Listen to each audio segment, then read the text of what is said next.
Mesdames, Messieurs, bonjour. Ravi de vous retrouver pour cette nouvelle édition du JT Cultures et Marchés. Nous commencerons cette émission en évoquant la hausse des cours du blé qui frôle les plus hauts historiques.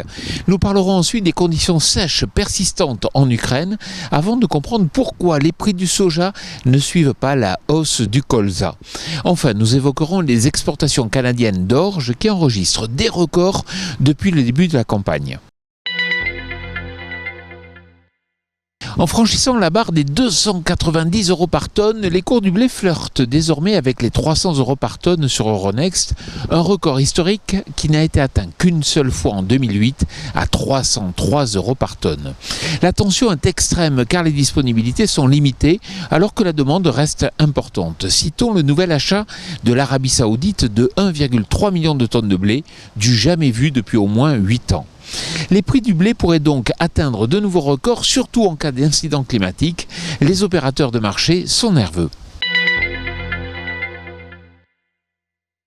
En Ukraine, 91% des surfaces de blé étaient emblavées au 1er novembre. Cependant, la fin des semis, le développement du blé est perturbé par les conditions sèches persistantes depuis septembre. Certains agriculteurs risquent même de ne pas pouvoir réaliser les derniers semis et une baisse des surfaces de blé pourrait alors être enregistrée. À l'heure où les disponibilités sont faibles, les premières inquiétudes apparaissent déjà pour la prochaine récolte et l'évolution des conditions de culture sera à surveiller durant les prochaines semaines. Alors que les cours du colza pulvérisent semaine après semaine de nouveaux records, les prix du soja, paradoxalement, se stabilisent, voire même régressent. Il faut dire que les stocks de soja sont, aux États-Unis, plus confortables qu'attendus, ce qui a exercé une pression baissière sur les cours. Ils ont même atteint les plus bas niveaux enregistrés depuis 7 mois.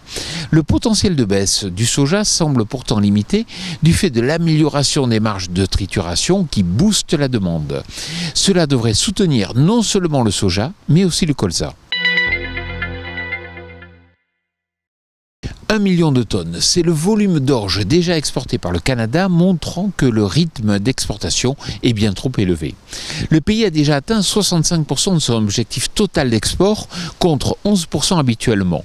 La demande provient essentiellement de la Chine, qui, pour mémoire, ne s'approvisionne plus en Australie à cause des tensions géopolitiques entre ces deux pays. Si le Canada freine ses exports, les cours peuvent grimper. Voilà, le JT Cultures et Marchés, c'est terminé. Je vous souhaite bien sûr une excellente semaine.